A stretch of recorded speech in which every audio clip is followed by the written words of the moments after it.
दोस्तों, लाइफ में कभी भी अंधविश्वास नहीं करना चाहिए। यानी ब्लाइंड फेथ कभी भी किसी को नहीं होना चाहिए। अगर हम अंधविश्वास यानी ब्लाइंड फेथ करते हैं किसी पे, तो लाइफ में कभी ना कभी हमें उसका नुकसान उठाना पड़ सकता है। हमें जब उस बात की सच्चाई आएगी तो हमें बहुत ही तकलीफ होगी। तो कभी भी हमें किसी पे आंख मूंद के विश्वास नहीं करना चाहिए। तो सबसे पहले दोस्तों, हम समझते हैं फेथ और ब्लाइंड फेथ में क्या डिफरेंस है। दोस्तों, फेथ एक ऐसा वर्ड है जिसके सहारे हम सभी की लाइफ आगे चल रही है। हमें विश्वास है कि सनराइज होगा, हमें विश्वास है सनसेट होगा। हम सांस ले रहे हैं, हमें विश्वास है। हम देख रहे हैं, हमें विश्वास है। हम किसी चीज़ को महसूस कर रहे हैं, हमारा विश्वास है। हमें अपनी आस्था पे विश्वास है, हमें अपनी परंपराओं पर विश्वास है। सबसे बड़ा विश्वास हमें अपने माँ बाप पे है, हमें भगवान पे विश्वास है। और इस परंपरा और भगवान पे विश्वास या माँ बाप पे विश्वास होना बहुत ज़रूरी है। हमें अपने बच्चों पर विश्वास है, हमें अपने लाइफ पार्टनर पे विश्वास है। क्योंकि अगर हम विश्वास नहीं करेंगे इन सबों पे, तो हम अपनी लाइफ को अच्छी तरह से जी नहीं पाएंगे। विश्वास करना भी चाहिए। मगर दोस्तों, यहाँ पे कुछ और बातें आती हैं। क्या आपको लगता है कि आप अपने बच्चों को, अपने लाइफ पार्टनर को जो बोलेंगे वो करेंगे वो लोग? क्या आपको 100% विश्वास है? आप खुद सोच के देखिए। आप जैसा सोचते हैं क्या वैसा ही वो करेंगे? ये पॉसिबल है? ये खुद सोच के देखिए। मगर फिर भी हमें उन पे विश्वास है और विश्वास होना भी चाहिए। जैसा मैंने पहले भी कहा है, आपने भगवान को देखा नहीं, फिर भी आपको उन पे विश्वास है। आपके टीचर आपको जो ज्ञान दे रहे हैं उस पर आपको विश्वास है, क्योंकि आपको ये लगता है जो वो पढ़ा रहे हैं, जो बता रहे हैं वो सत्य होगा। तो ये सब विश्वास की बातें हैं। मगर दोस्तों, कुछ बातें हैं जिन पे आपको लगता है विश्वास है मगर वो होता नहीं है। कुछ परंपराएं हैं, कुछ मान्यताएं हैं, कुछ धारणाएं हैं जिसको हम विश्वास की तरह लेते हैं, मगर वो अंधविश्वास होता है। बचपन में आप लोगों ने सुना होगा, उस जगह पे नहीं जाओ, वहाँ पे भूत होंगे। आपको विश्वास दिलाया जाता है कि वहाँ पे जाने से आपको भूत पकड़ लेगा। जब आप बड़े होते हैं तो आपको समझ में आता है कि इस तरह का कोई बात ही नहीं है, भूत तो होते ही नहीं है। तो बचपन की जो विश्वास है, आप जब बड़े होते हैं तो वो अंधविश्वास में कन्वर्ट हो जाता है। मगर बहुत सारी ऐसी बातें हैं कि हम बड़े होके भी उसको हम समझते नहीं हैं। बड़े होके, मैच्योर होके भी उन बातों को हम विश्वास की तरह ले लेते हैं। ये नहीं समझते हैं कि वो बातें विश्वास करने लायक हैं या अंधविश्वास है। एज फॉर एग्जाम्पल, हम सभी भगवान पे, जिस धर्म के हो मानने वाले, उस गॉड पे हम विश्वास करते हैं। मगर दोस्तों, आजकल भगवान के जगह धर्म गुरुओं ने ले लिया है। सो कॉल्ड गॉडमैन जो होते हैं उन्होंने ले लिया है। और हमें अब भगवान के पास उन धर्म गुरुओं के रास्ते से होके जाना पड़ता है। हमें ऐसा लगता है कि जो धर्म गुरु हमें बता रहे हैं, चाहे वो किसी भी धर्म के हों, वही सत्य होगा। क्योंकि हमें लगता है वो धर्म गुरु भगवान के भेजे हुए दूत हैं। वो जो भी हमें बताते हैं, हम आस्था से, पूरे विश्वास से उसे हम अपने दिलो दिमाग में, अपने सब कॉन्शियस माइंड में उसे बैठा लेते हैं। हम ये नहीं सोचते हैं कि वो सत्य है, वो असत्य है, वो सत्य है या असत्य है, वो सच है या झूठ है। वो भगवान के नाम पे हमें तरह तरह के आबंडर को, तरह तरह की धारणाओं को, गलत धारणाओं को हमारे अंदर बैठा देते हैं। तो दोस्तों, मैं ऐसा नहीं कह रहा हूँ कि जो भी सारे धर्म गुरु सभी पाखंडी हैं, मगर ये आपको डिसाइड करना होगा कि आप जिसे आप मान रहे हैं, जिसे आप भगवान समझ के, भगवान के भेजे हुए दूत समझ के आप जिसे आप फॉलो कर रहे हैं, क्या वो उनकी बातें सत्य है? क्या उनकी बातों को वो मानना उचित है? आपने देखा होगा, आपने सुना होगा, आप जानते भी होंगे कि युवाओं को धर्म के नाम पे बरगला के, उनको ऐसी बातें बता के, दूसरे धर्म के बारे में ऐसी वीडियो को दिखा के जो कि सत्य नहीं है, उनको आतंकवादी बनाया जाता है। उनके दिमाग में ये सोच डाली जाती है कि उस धर्म के लोगों ने आपके धर्म पे अत्याचार किया है और आपको बदला लेना है। वो जो बातें बताते हैं, वो जो वीडियो दिखाते हैं, उसमें कोई तथ्य नहीं होता है, सच्चाई नहीं होती है। मगर युवा उन वीडियो को देख के इतने उत्तेजित हो जाते हैं, उनका पूरा दिमाग, उनका सिस्टम, पूरा दिमाग का चेंज हो जाता है उस वीडियो को देख के, उनकी बातों को समझ के, उस सो कॉल्ड गॉडमैन धर्म गुरु की बातों को देख के।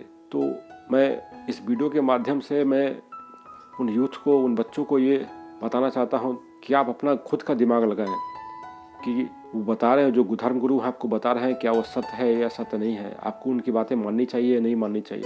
किसी चीज़ को आप समझें। उसी तरह आज सारे दुनिया में जो पॉलिटिकल लीडर्स होते हैं वो भी तरह तरह से मोटिवेट करते हैं, वो भी सच या झूठ को बता के एक समाज को डिवाइड करते हैं। और बाद में जब वो रूल करते हैं, वो सरकार में आते हैं, तो आपको मालूम होता है कि आपको तो कुछ मिला ही नहीं। तो ये आपको ये डिसाइड करना होगा कि आप किसको मान रहे हैं, क्या वो आपके लिए सही है, क्या उनकी बातें आपके लिए सही है, ये आपको डिसाइड करना होगा। चाहे आप छोटे बच्चे हों या एडल्ट हों, युवा हों या बुजुर्ग हों, कोई भी हो, ये आपको माननी होगी कि आप यहाँ पे फेथ में हैं या ब्लाइंड फेथ में हैं। किसी चीज़ को मानने से पहले उसका तथ्य आप समझें कि उसके पीछे क्या सच्चाई है, उसको जांचें, उसे पड़ताल करें, तभी उसके पीछे आप जाएं। अन्यथा जब आप धोखा खाएंगे तो आपका जो फेथ है वो ब्लाइंड फेथ में चेंज हो जाएगा और आपको तकलीफ पहुंचेगा बहुत। एक छोटी सी कहानी है। एक गांव में एक टीचर दूसरे गांव से पहुंचे और वो जंगल के रास्ते से उस गांव में पहुंचे, एक गांव से दूसरे गांव। तो जब वो दूसरे गांव में पहुंचे तो गांव वाले ने बताया कि गुरुजी, आप जिस रास्ते से आए हैं उस रास्ते में एक मोड़ आती है, उसमें ना जाएं, कभी भी उस मोड़ में भूल के भी ना जाएं, क्योंकि वहाँ पे भूतों का निवास होता है। तो गुरुजी को लगा कि ये भूत प्रेत तो होते नहीं हैं, मगर इनके दिमाग में ऐसा क्या है कि उनको दिमाग में ऐसा लगता है कि यहाँ पे भूत प्रेत है उस जगह पे। तो गुरुजी ने एक दिन क्या किया कि उस गांव के कुछ युवाओं को और वहाँ के जो पुलिस थे उनको लेके और रिक्वेस्ट किया कि चल के देखते हैं वहाँ पे क्या है। जब बहुत सारे दिनों तक मनाने के बाद सब उस रास्ते पे गए जंगल में, जहाँ पे जाने के लिए मना किया गया था, और वहाँ पे जाके जब उन्होंने देखा तो सब दंग रह गए। वहाँ पे देखा गया तो वहाँ पे अफीम की खेती हो रही है और कोई वहाँ पे ना जाए इसके लिए भूतों का डर बैठा दिया गया था। तो सारे गांव वाले इस वहम में थे कि वहाँ पे भूत है, इसलिए वहाँ पे कोई जाना नहीं चाहता था। सबके दिमाग में बैठ गया था, ये फेथ हो गया था, इसलिए कोई वहाँ पे गया नहीं। एक और छोटी सी कहानी है। एक राज्य में एक साधु महात्मा थे, पहुँचे हुए महात्मा थे। वो घूमते घूमते उस राज्य के एक शहर में गए और शहर में एक बागीचे में कुटिया के नीचे वो अपना साधना करने लगे। तो उस गांव वाले वहाँ पे आए और उस साधु महात्मा के लिए उन्होंने कुटिया बनाई। और शाम के समय में जो महात्मा थे प्रवचन देते थे और वहाँ के युवाओं को अच्छा लगता था, तो कुछ युवा वहाँ पे उनके भक्त बन गए और उनकी सेवा करने लगे। तो एक बार की बात है, जब वो महात्मा जब ध्यान लगाए हुए थे तो एक बिल्ली आई और बिल्ली को देख के महात्मा बहुत खुश हुए, उसके साथ खेलने लगे। मगर फिर से उन्होंने ध्यान लगाया। उसके बाद क्या हुआ कि बिल्ली उनके ऊपर चढ़ के खेलती थी, कूदती थी। तो 1-2 दिन तो अच्छा लगा, मगर बाद में महात्मा जी को उनके ध्यान में ही वो डिस्टर्बेंस पैदा करने लगी बिल्ली। तो महात्मा ने उस बिल्ली को, जब वो ध्यान लगाते थे तो वो उस बिल्ली को बांध दिए और फिर वो ध्यान लगाते थे। तो जब वहाँ के जो उनके शिष्य थे गांव के, वो आए और देखे कि महात्मा जी ध्यान लगाए हुए हैं और बिल्ली बंधी हुई है। ऐसा डेली चलता रहा कि बिल्ली बंधी हुई है और महात्मा जी ध्यान लगाए हुए हैं। और जब महात्मा जी जब ध्यान लगाने के बाद जब ध्यान हटाते थे, मतलब ध्यान से बाहर आते थे, तो बिल्ली को खोल देते थे। कुछ समय के बाद महात्मा जी उस गांव से प्रस्थान कर गए, उस शहर से प्रस्थान कर गए। मगर उनके जो शिष्य थे वो उसी जगह पे, वो उसी पेड़ के नीचे वो भी रोज़ ध्यान लगाने लगे। और उन्होंने देखा था कि जब महात्मा जी ध्यान लगाते थे तो उस बिल्ली को बांध देते थे, एक बिल्ली को बांध देते थे।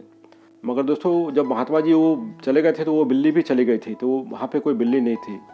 तो उनके शिष्य ने एक बिल्ली को पकड़ के कहीं से लाए और एक पेड़ से बांध दिया, उसी पेड़ से, और फिर ध्यान लगाने लगे और वो भी डेली ऐसा करने लगे। तो दोस्तों, यहाँ पे आप सोचिए कि उनके शिष्य ने कभी जानने की कोशिश नहीं की कि महात्मा जी ने उस बिल्ली को उस पेड़ से क्यों बांधा। उनके मन में ये धारणा ये बैठ गई कि महात्मा जी बिल्ली को बांध के ही ध्यान करते थे, तो उनको ध्यान में ज़्यादा वो अच्छे तरह से ध्यान कर पाते थे। तो ये उनका फेथ था, विश्वास था कि जो ऐसा करना उनके गुरु ने उनको बताया, समझाया है, मगर उसके पीछे का कहानी उन्होंने कभी जानने की कोशिश नहीं की। तो इसी तरह दोस्तों, बहुत सारी परंपराएं होती है, बहुत सारी बातें होती है, जो कि हमें ये जानना बहुत ही आवश्यक है कि वो फेथ है या ब्लाइंड फेथ है। तो ये आपको डिसाइड करना होगा कि जो आप बातें मान रहे हैं, आप कोई भी धर्म गुरु की बात मान रहे हैं या कोई रिचुअल मान रहे हैं या किसी पॉलिटिशियन लीडर्स की बात मान रहे हैं, तो उस पर आप फेथ कर रहे हैं या ब्लाइंड फेथ कर रहे हैं, ये आपको डिसाइड करना होगा। क्योंकि जब जैसा मैंने बताया है कि जब ये आपका जब फेथ ब्रेक होता है, अब हर्ट होते हैं, जब वो आपको लगता है वो फेथ नहीं अंधविश्वास था, ब्लाइंड फेथ था आपका, तो आपको बहुत तकलीफ पहुंचती है। तो दोस्तों आप भी कभी भी ज़िंदगी में ब्लाइंड फेथ के ऊपर ना जाए, अपनी आंखें खुली रखें। अगर आप युवा हैं तो आपके लिए बहुत ही ज़रूरी है, आवश्यक है कि आप भी किसी धर्मगुरु किसी के बातों में ना आए, क्योंकि बाद में आपको पछताना ही पड़ेगा अगर आप ब्लाइंड फेथ करते हैं। तो दोस्तों आशा करता हूँ एक छोटा सा वीडियो था, आपको पसंद आया होगा। अगर ये वीडियो पसंद आए तो उस वीडियो को लाइक करें, शेयर करें इस वीडियो को, और अगर आपको लगता है ये चैनल सब्सक्राइब करने लायक है तो आप सब्सक्राइब भी कर सकते हैं इस तरह के वीडियो को देखने के लिए। धन्यवाद, थैंक यू वेरी मच।